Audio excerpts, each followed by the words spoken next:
la sortie d'Égypte, ce n'est pas une révolte d'esclaves qui aurait réussi. La sortie d'Égypte, c'est l'intervention directe de Dieu sur un peuple esclave, qui était totalement passif d'ailleurs, pour le faire sortir d'une civilisation avec des valeurs complètement transformées. Et donc cette liberté, elle transcende toutes les contingences historiques. Il y a au fond de chaque juif cette unité profonde qui le dépasse, qui est transcendante. Et cette unité, nous la retrouverons, même si elle semble se diluer aujourd'hui. Les soldats de Tsahal à Gaza ont ressenti que le fond de l'âme juive, c'est son unité.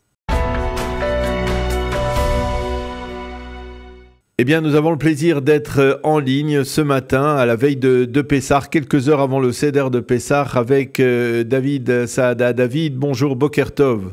Boker, Daniel. Merci d'être avec nous ce matin pour nous projeter vers cette soirée tout à fait exceptionnelle, la grande soirée de l'histoire du peuple juif, du calendrier hébraïque, on va dire. Et cette année, David, bien entendu, tout le monde se pose la question, comment vivre cette soirée du Seder de Pessah alors que nous vivons dans une turbulence majeure dans l'histoire du peuple juif. On a véritablement le sentiment de vivre quelque chose qui est assez exceptionnel. Le 7 octobre, c'était justement la dernière fête que l'on a célébrée et qui a été entachée par les massacres dans les kibbutzim du pourtour de la bande de Gaza. Et puis, nous retrouvons d'une certaine manière une des fêtes des trois fêtes de pèlerinage. La première, celle qui est dans le calendrier hébraïque aussi, le début des fêtes dans le calendrier hébraïque historique, on va dire, qui marque Nissan comme le premier mois de l'année. Le début de la fête qui est la fête du printemps, mais surtout la fête de la liberté. Cette fête que l'on va célébrer ce soir avec, comme l'a demandé peut-être que le président de l'État, une chaise vide. Avant, à l'époque, je me souviens quand on était plus jeune, c'était pour les Juifs de l'Union soviétique qui étaient prisonniers du régime à l'époque, et là cette fois-ci ça sera pour les otages qui sont malheureusement toujours détenus par le Hamas. Comment doit-on vivre cette soirée de Pessah cette année, David? Cette année est une année particulière dans un contexte très difficile, inédit. Effectivement, nous sommes à 6 mois de ce traumatisme terrible qu'a été le 7 octobre.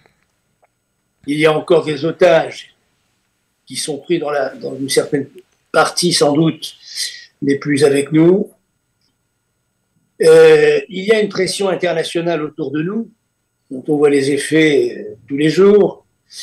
Et donc, effectivement, nous allons célébrer Pessah avec tout cela en préoccupation. Et j'entends certains dire, mais est-ce qu'on peut véritablement affirmer joyeusement, comme nous le demande la halakha, le Zman Cherutenu, le temps de notre liberté, c'est l'autre nom de la fête de Pessah. Alors, je crois qu'il faut quand même prendre un peu de recul historique. Le peuple d'Israël a malheureusement vécu pendant 2 millénaires, les 2 derniers millénaires, dans l'exil, avec des situations qui ont parfois été des situations extrêmement difficiles. On a très souvent été, même tout le temps, privés de liberté. Privés de liberté politique naturellement, de liberté individuelle, de liberté religieuse, avec des persécutions, avec des spoliations. Et il y a 80 ans, c'était la Shoah. On a toujours célébré Pessah. On a toujours célébré la liberté de Pessah. Rien ne nous a jamais empêché de dire que nous sommes bénéchorim, libres. Alors, effectivement, on peut se dire, mais est-ce que vous n'êtes pas en train de, comment dirais-je, d'être dans l'illusion, vous n'êtes pas libre. En fait, je crois que la notion de liberté de Pessah doit faire l'objet d'une réflexion particulière, notamment cette année, où effectivement les libertés semblent un peu être en berne. En fait, la liberté de Pessah, ce n'est pas la liberté telle qu'on la conçoit, c'est une liberté particulière. C'est une liberté qui est véritablement à l'origine du peuple d'Israël. Et cette liberté-là, elle vient de quelque chose qui est au-dessus de toutes les contingences historiques ou de toutes les contingences naturelles. Pourquoi ? Parce que cette liberté, elle est venue d'une intervention divine.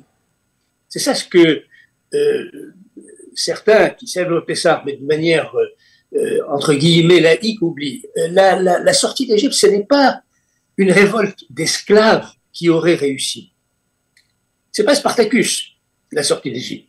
La sortie d'Égypte, c'est l'intervention directe de Dieu sur un peuple esclave, qui était totalement passif d'ailleurs, pour le faire sortir d'une civilisation de laquelle ils allaient, par rapport à laquelle ils allaient se séparer complètement avec des valeurs complètement transformées par rapport à cette civilisation qui était la civilisation égyptienne, et des valeurs qui seront formulées sur le Sinaï au moment du don de la Torah. Et donc cette liberté-là, c'est qui vient, qui est transcendante, cette liberté-là de Pessah, qui nous est octroyée directement par Dieu, cette liberté transcendante, eh bien, elle transcende toute l'histoire, elle transcende toutes les contingences historiques. C'est une liberté que nous pouvons effectivement affirmer dans n'importe quelle circonstance, même les circonstances les plus terribles, que nous sommes effectivement depuis Bnei Chorin, que nous sommes libres sur le plan spirituel, nous sommes libres sur le plan, sur un plan qui dépasse les forces, quelles qu'elles soient, les forces historiques, quelles qu'elles soient. C'est une liberté qui est l'explication de notre pérennité. C'est une liberté qui explique que le peuple d'Israël, au fond, ne peut pas être vaincu par les forces du mal. Parce que ce qui est resté comme trace de la sortie d'Égypte, c'est quelque chose en nous qui est irréductible à la tentative des forces du mal de nous annihiler. C'est ce qu'on dit d'ailleurs dans la Haggadah. Bechol dor vador, on dit malenu lechalotenu, ve'akadosh baruch hu matzilenu miyadam. Chaque année, on essaye de nous détruire. Mais grâce à cette liberté obtenue, cette liberté transcendante obtenue à Pessah, personne ne peut nous exterminer. Et ça, c'est la leçon de toute l'histoire. Et c'est la leçon dont on doit se remémorer aujourd'hui, demain, dans le Seder de Pessah. Aucune force du mal ne peut nous exterminer, aucune force du mal ne peut nous enlever cette force spirituelle qui nous a été octroyée par la sortie d'Égypte. C'est ce qui est écrit, vous citiez Bechol dor vador, Omdim alenu lechadlotenu, mais il y a une autre formule dans la Haggadah où on dit Bechol dor vador, Chayav Adam lirot et atzmo, ou leharot et atzmo keilu ou yatzam mitzrayim. C'est cette transcendance qui permet à la fois d'être, à travers l'histoire, de se replonger dans l'histoire de l'origine et de se rappeler qu'aujourd'hui encore il y a des gens qui veulent notre destruction. Absolument. La fête de Pessah est un moment, nous revivons en quelque sorte ce moment où cette liberté transcendante nous a été donnée et nous rechargeons en quelque sorte nos batteries pour bien nous pénétrer de cette force-là, de cette force de résistance, de résilience absolue. De résilience absolue, les forces du mal qui s'opposent à nous encore aujourd'hui ne nous vaincront pas. Et nous le savons. Et quand nous célébrons Pessah, il faut que nous ayons cette idée en tête. Ils ne pourront pas, ils ne détruiront jamais le peuple d'Israël. Et c'est la raison pour laquelle, comme vous venez de le dire, nous devons, bien que ce soit un événement passé et qui s'est déroulé il y a très longtemps, la sortie d'Égypte, nous considérer comme constamment sortis d'Égypte. Nous sommes tous les jours amenés à nous remémorer la sortie d'Égypte. Parce que nous sommes sortis d'Égypte. C'est la caractéristique du peuple d'Israël, si on devait donner une définition du peuple d'Israël, on dirait c'est le peuple sorti d'Égypte. Sorti d'Égypte, sorti de toutes les Égyptes. L'Égypte, de manière, je dirais, générale. Toutes les Égyptes de l'histoire, nous allons les traverser. Et aujourd'hui, d'une certaine manière, on se pose la question, on le voit, c'est presque aussi omniprésent dans les journaux, dans les tentatives d'explication. C'est la présence de Dieu. On le sait, par exemple, Moshe Rabbeinu n'est pas dans la Haggadah parce que, eh bien, c'est le soir où nous rendons hommage à Dieu parce que c'est lui qui nous a libérés, pas Allié des Chaliards, pas Allié des Malars. Cette présence de Dieu, elle est aujourd'hui d'actualité, on a l'impression plus que jamais. La semaine dernière, il y a eu cette attaque iranienne contre le territoire israélien. Et on parle de miracles. Les rabbins parlent de miracles. Même les ingénieurs, les physiciens disent que c'est un miracle qu'il y ait eu il n'y a quasiment eu pas le moindre dégât sur 300 missiles qui ont été tirés. Et puis quand on dit c'est un miracle, mais alors on nous dit mais alors qu'est-ce qui s'est passé le 7 octobre? Pourquoi ce miracle ne s'est pas produit le 7 octobre? Pourquoi on a dû payer si cher la vie de 1400 Israéliens? Comment placer Dieu dans cette réalité d'aujourd'hui? C'est une question, je dirais, récurrente. Je dirais, effectivement, il y a des moments où Dieu est plus caché qu'il ne l'est en général, où sa présence semble se retirer et où effectivement nous sommes en but à de terribles malheurs, comme c'était le cas le 7 octobre. Alors, on ne peut pas, je dirais, par rapport à des situations comme celle-là, avoir des réactions un peu à l'emporte-pièce, parce que, en fait, nous savons très bien que la souffrance n'est jamais quelque chose, je dirais, qui est gratuite. La souffrance que vit le peuple, qu'a toujours vécu le peuple juif tout au long de son histoire, a suscité la résilience du peuple juif. Il y a un commentaire qui est absolument incroyable. Après, dans la paracha Kitavo, il y a les klalotes, c'est-à-dire on a au fond une espèce de nomenclature de malheurs qui vont atteindre le peuple juif s'il n'est pas fidèle, etc. Paracha Kitavo, et c'est très difficile à soutenir quand la lecture, d'ailleurs le Baal Koré lit ça à toute vitesse. Et juste après, Paracha Kitavo, vous avez la paracha Nitzavim. Nitzavim, ça veut dire vous êtes dressé. Ayom, Atem, Nitzavim, Ayom. Vous êtes dressé, c'est-à-dire vous êtes debout. Et Rashi fait le commentaire. Si c'était pas Rashi, on ne pourrait pas le faire. Ce commentaire-là, il dit parce que effectivement, c'est parce que vous avez passé ces moments terribles qui sont décrits dans les klalotes que vous êtes Nitzavim. Ces moments de souffrance vous renforcent. C'est ça qui vous redresse. C'est ça qui fait que vous êtes un peuple qui, avec toutes les souffrances qu'il a connues, non seulement est toujours debout, mais toujours productif, toujours fécond, toujours aller de l'avant.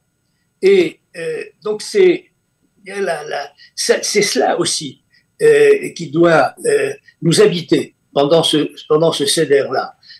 Voir les souffrances, souffrir, effectivement, être en empathie avec tous ceux qui souffrent dans notre peuple, mais savoir que ces souffrances-là nous renforcent et nous élèvent. Comment, puisque c'est aussi l'essence de cette soirée pascale, c'est comment transmettre, comment faire passer, quels sont les messages importants à faire passer aux jeunes et surtout, comment faire comprendre cette réalité aux jeunes aujourd'hui. David, vous qui avez été un éducateur, comment faire passer la complexité de la situation dans laquelle on évolue à des jeunes qui d'un côté ont la simplicité, un esprit simple qui n'est pas entravé par toutes sortes de paramètres que nous connaissons bien les adultes, et qui d'un autre côté peut-être ne comprennent pas toutes les complexités de la réalité.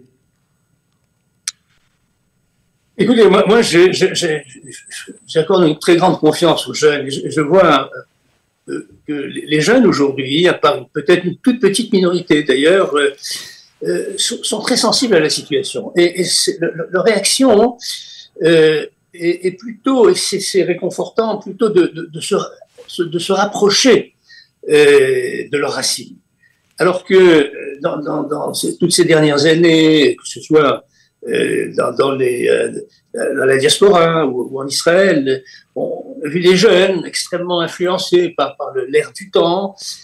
Aujourd'hui, je vois que le mouvement qui conduit le peuple d'Israël à resserrer les liens et plus solidaire, être plus attentif à l'identité qui est la nôtre, je crois que les jeunes sont tout à fait prêts à entendre des discours qui, avant tout ce qui est arrivé depuis le 7 octobre, ils n'étaient pas prêts à écouter. Je crois qu'on vit un moment, et encore une fois, ces moments de détresse, ces moments de souffrance sont des moments aussi où notre sensibilité à ce que nous sommes, à ce que finalement à ce qui est attendu de nous en tant que peuple, cette sensibilité s'exacerbe. Et je crois que ça touche aussi bien les adultes que les jeunes. Et j'ai eu l'occasion de discuter avec des jeunes. Et il y a chez les jeunes une très très forte envie, je dirais, de retrouver du sens à leur existence juive. Et quelque part, on l'a vu peut-être, c'est ce qu'on a vu sur les champs de bataille pendant les derniers mois dans la bande de Gaza, oui. Cette unité des soldats qui voulaient pas entendre parler de division, qui voulaient combattre ensemble, côte à côte, dos à dos, pour essayer d'être oui. le plus efficace, que l'on soit religieux, laïque, de gauche, de droite, séfarade ashkénaze, tous ces clivages dont on parle souvent. Oui, tous ces jeunes soldats, tous ces chayalim, tous les récits qu'ils font montrent non seulement ce désir d'unité, mais finalement ce désir de se comprendre les uns que les autres. La mauvaise compréhension et on continue, je dirais, au niveau de la politique à se chamailler sur des stupidités, mais je crois que au niveau du peuple et au niveau de la jeunesse, il y a un très fort désir d'unité et de faire évoluer le peuple d'Israël avec plus d'unité, plus de sens de notre véritable identité, et donc sans doute une réflexion profonde s'ouvrira après cette guerre sur ce que nous sommes et ce que nous voulons devenir compte tenu de nos racines retrouvées. Cette unité, c'est la clé de la pérennité dont vous parliez, cette pérennité qui nous a permis de traverser l'histoire? C'est-à-dire que le peuple d'Israël qui paraît désuni, effectivement, quand on regarde les choses de manière un peu superficielle, on voit plutôt la désunion. Mais profondément, et c'est ce que nous enseigne la tradition, et notamment la tradition ésotérique, la Kabbalah, il y a ce qui fonde le peuple d'Israël, c'est une unité profonde, une unité le peuple d'Israël est appelé Goy Echad. Goy Echad Ba'aretz. Ce peuple-là, et notamment sur la terre d'Israël, il est un. C'est cette unité qui a fait que le peuple d'Israël, d'ailleurs, après 2000 ans d'exil, après 2000 ans de dispersion, après 2000 ans où il aurait pu complètement se fondre dans toutes les civilisations, tous les pays où il se trouvait, revient vers la terre d'Israël. Même sans, je dirais, sans connaissance religieuse. Il revient parce qu'il y a au fond de chaque juif cette unité profonde qui le dépasse, qui est transcendante. Et cette unité, nous la retrouverons. Nous la retrouverons, même si elle semble se diluer aujourd'hui, nous retrouverons cette unité, et les soldats de Tsahal à Gaza ont ressenti que le fond de l'âme juive, c'est son unité. Eh bien, David Saada, merci beaucoup. On va rester là sur cette dernière phrase extrêmement forte, donc de ces soldats israéliens qui ont ressenti effectivement sur le champ de bataille l'unité de la nation et qui leur a permis, bien entendu, d'aller de l'avant et de combattre et de vaincre les ennemis d'Israël. Merci beaucoup d'avoir accepté de commenter cette actualité et à la fois cette entrée dans la fête de Pessah, sans rentrer dans le détail les détails de la Haggadah. On aurait pu le faire, mais on aurait peut-être il aurait fallu toute une soirée pour en parler. Mais en tout cas, pour nous avoir donné une orientation pour mieux préparer et vivre cette nuit du Seder de Pessah. Merci beaucoup, David Saada, d'avoir été avec nous ce matin. On vous souhaite Pessah Kasher Vesameach, une bonne fête de Pessah et beaucoup de réussite, beaucoup de Hatzlacha, beaucoup de bons souhaits pour l'ensemble de l'État d'Israël, pour l'armée israélienne, pour la libération des otages et la Refoua Shlema pour tous les soldats et les blessés de cette difficile période. Merci beaucoup d'avoir été avec nous. Chag Sameach. Amen. Chag Sameach à tous.